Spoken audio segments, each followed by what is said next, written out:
Not the Love Island producers having to put up a PSA for y'all to be nice to these islanders.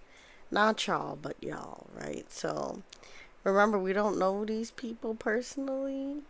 So we're just going to talk about the drama that we see on TV and the shenanigans, but not the islanders personally, all right? So, hey y'all, it's your captain for all things creative coming at you with the Love Island Extended Season 7, Episodes 19 and 20 review of Casa Amor Shenanigans Part 1 and Part 2. So, Episode 19, things that stood out to me. One was all the islanders explaining why they got rid of Jeremiah and Hannah the way that they did. First off, Taylor sounded like a parrot, basically repeating what Ace's argument against Jeremiah was basically that night that Jeremiah and Andrea had kissed in front of everybody. And Taylor said, they got rid of Jeremiah because he was gonna do the same thing that he did to Huda all over again. And I was just thinking, are y'all psychic? Did you know what he was gonna do? And besides that, looking around at the options he had, he was moving on and making the best of the connection that actually liked him back. So it didn't make sense. And the girls also got pressed by Ace of all people about why they chose Hannah. So first Ace asked Shelly, and Shelly basically used the same rationale as the boys, saying that, well, Hannah kind of latched on to Pepe right away, and they don't think she was really exploring her connections the right way. So they're all policing each other's connections. But the problem with Ace that has some fans really going in on him is that he was adamant that Amaya was the one who should have gone home. And y'all know I said from the beginning, I like Ace. I like, what he has done with his little dance company, teaching the men from Pakistan how to dance. Is very entertaining. And even some of his reactions these last two episodes were still funny to me, but not too much on the girls. He's being a little too mean to the girls. So now I see more why people are turning against him, especially with this vote, because it was the girls' vote, it was the girls' prerogative, and just the fact that he was so upset about Amaya and not getting chosen that he went to Austin and asked Austin, if he had told Amaya how he felt, basically trying to goad Austin into crushing Amaya's spirit further by telling Amaya how he's not really feeling her like that. And even Austin was like, listen, I don't want to crush her spirit too much because I actually mess with her a little bit, so please, Austin, again, as much as people don't like his views, or some people don't like, I guess, his political affiliations, he has been acting like he has some sense. I know he doesn't speak the most eloquent ways, and again, people don't like his views on some parts of the internet, but at the end of the day, Austin does have a mind of his own, and I like how he stands up to Ace. And as much as, I like Ace, I definitely did not like this side of him that I'm seeing these last couple episodes with, the Jeremiah situation. And this vendetta against Amaya. It's like, the girl is safe. Leave her alone. Don't try to, rain on her parade and send Austin like a minion to, crush her spirit some more. Because you already crushed her spirit enough to let the truth be told. By talking about how she don't have boundaries and all these things like that. So Ace lost a lot of points in my book this episode. And the other things that stood out, obviously Casa started. The guys stayed in the villa and they were kind of blindfolded and stuff. All the girls snuck away, and the new Casa girls came in. And TJ was rude to all the Casa girls during the challenge. So basically, he does not get chosen by any of them. Taylor gets chosen by two of them, which was a big surprise. And so he ends up picking between Coco and Clark. And of all the cast girls, Coco and Clark, they're the most stunning. So it's very interesting that um, Taylor, he starts off with Coco, and I guess fast forward, he gets to date both of them because I guess both of them still chosen. So he pulls them both for chat, and they both pull him for chats. But ultimately, he ends up with Clark, and Ace ends up with Coco because Coco also, likes Ace, and I think they're both from LA. They have a lot in common. Austin finally gets someone who is his type in Jaden, and basically, I'll fast forward a little bit, but we'll just wrap up the boys' side now. Nick is the one who's left out. He doesn't get chosen. And we'll stick a pin in that because he and Sierra, like you said before from, the last episode, they were getting closer, but he was trying to play in Sierra's face. So I felt like it was a little bit of karma that, when he tried to continue to be unserious in, the Casa arc, even the Casa girls could see. And the girl who chose, I guess, Austin over Nick saw Austin's sincerity way more than Nick's sincerity and ended up choosing Austin, which I thought was interesting. And I guess who else was there for the boys? Okay, so TJ gets Savannah, and a lot of people online are talking about her looks. And I think she's probably one of the main reasons why the bullying announcement came out, because before the Casa girls they weren't really talking about the bullying. I think it's a combination of Vanna and like the plastic surgery that she clearly has, because Vanna says that she's 21, but she's had a lot of work done that you can tell, and a lot of plastic surgery does age women. Like, for example, it's like kind of like Kylie Jenner situation where a lot of people criticize how much older she looks because of the work that she has had done. So with Vanna, it's been kind of the same conversation online, and I don't think you should be so hard on the women as much as the culture that has now been created where people are trying to attain all these very unrealistic beauty standards.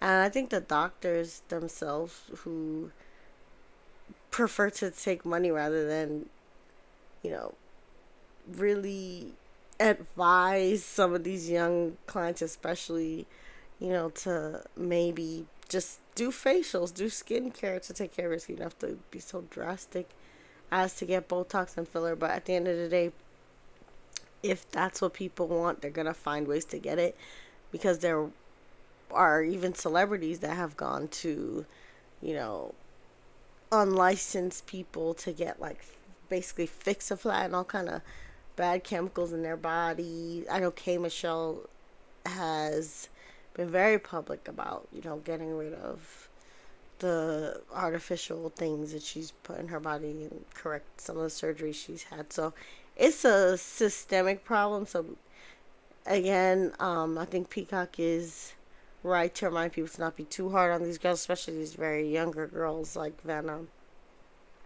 But people are also very upset about Jeremiah getting kicked out of the house. So they've been going in on Ace and Taylor and Nick online as well. So at the end of the day, the boys' arc is not as interesting as what's going on in Casa with the ladies, because there's new connections there that I think are way stronger, way more interesting to talk about. So let's get into that next.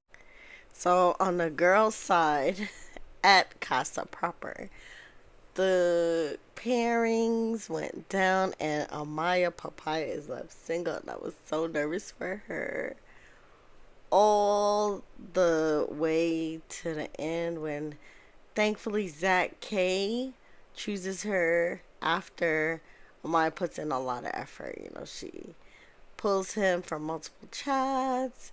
She and him share 2 kisses, and Olandria is sitting there in Casa trying to be loyal to Taylor, who literally said that he was not thinking about Olandria when asked about their connection when he was talking to Clark. One of the 2 Casa ladies that he was juggling while Olandria was just putting up a wall talking about how she missed him and mommy and mommy and mommy, and I was just so sick when I thought that Olandria was going home.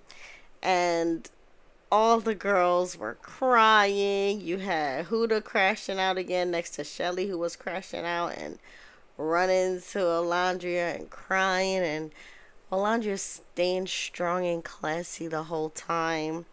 But to be honest, it's like at the end of the day, I love Olandria, but I still felt like Amaya did put in more effort with Zach with a K.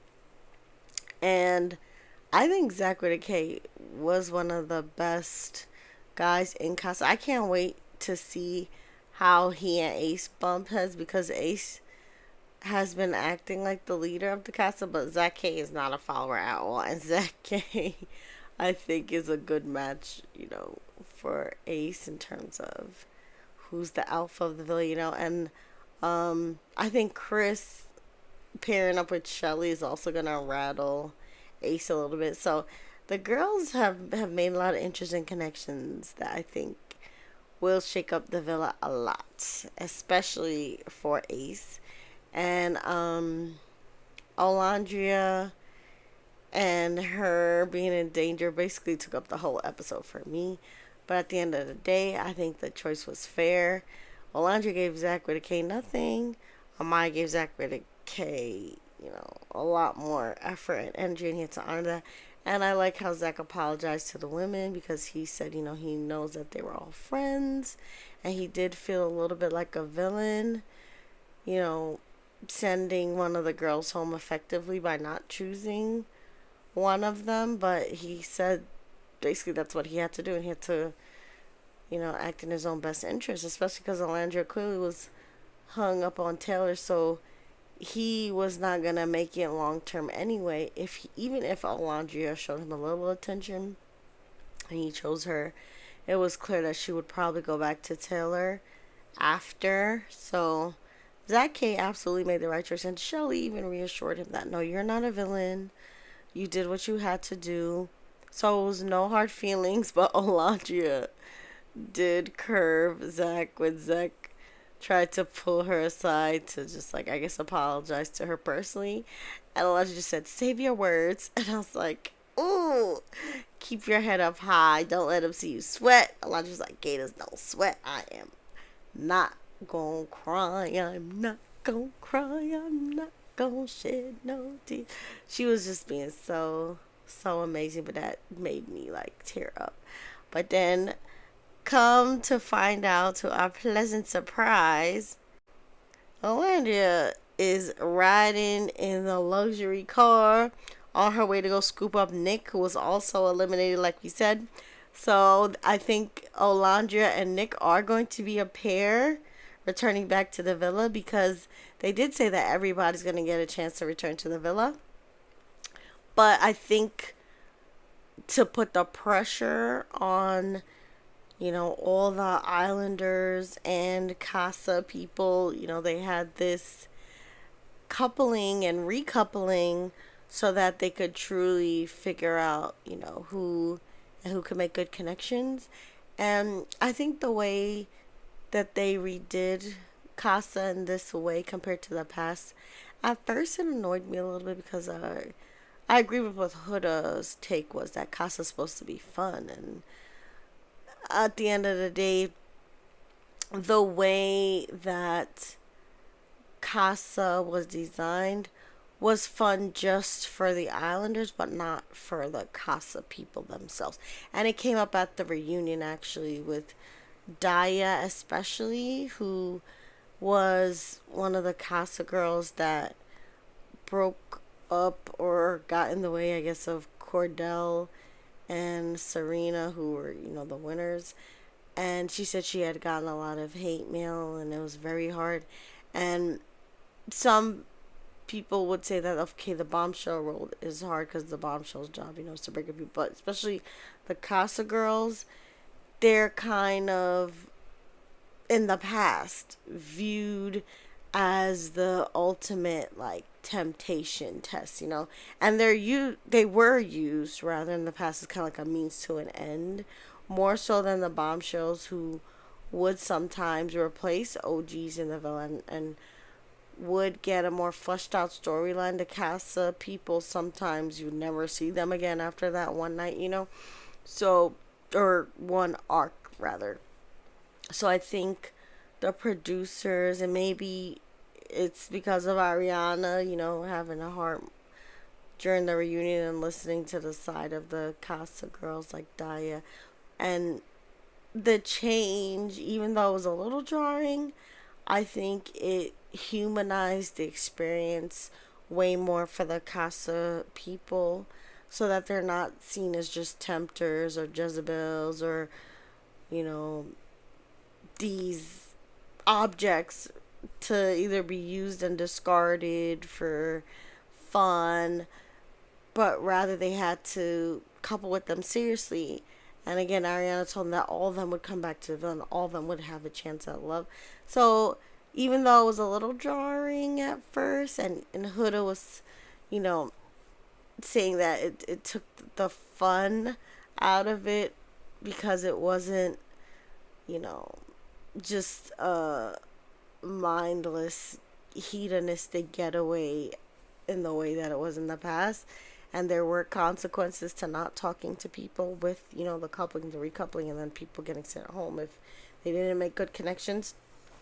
So it forced people, again, to treat each other more human. And I ended up liking the way they redid Casa, especially because Nick and Olandria ended up being safe. Because again, I was crying, I was worried, especially about Olandria when she was talking about having to be strong all her life. That hit me really, really deeply because there are a lot of women of color, especially, that have to be strong. And she said she had a single mom and she grew up with a lot of responsibility, raising her siblings. So it was just so beautiful how Olandria handled the whole situation. And the icing on the cake was that her and Nick, not only do they not go home, but they're probably gonna, be in a couple because everybody else is paired. And so it's gonna be all couples in the villa. So I can see them being sent back into the villa as a couple. And I'm sure Nick is gonna tell Olandria, some of what has gone on, but by movie night, they'll all see for themselves what had happened. And I feel like Nick has always had a little thing for Olandria. I'm one of the Nicolandria people on the internet for sure because Nick himself said in a lot of interviews that he thinks that Olandria is great. Nick's own family, I guess, is online saying that they think that them two are great. Nick constantly picked Olandria for challenges where they had to, like smooch. And I know that they do care for each other. And I feel more of a genuine care for Olandria from Nick than I do from Taylor. I feel like Taylor has been pretending a little bit more with Olandria, especially again because he doesn't do much for her unless Ace is telling him to do it like a nagging dad. So let's see how this all plays out. Say how you felt about Casa Part 1 and Part 2 in the comments. And remember, you're the master of your fate and the captain of your soul. Bye.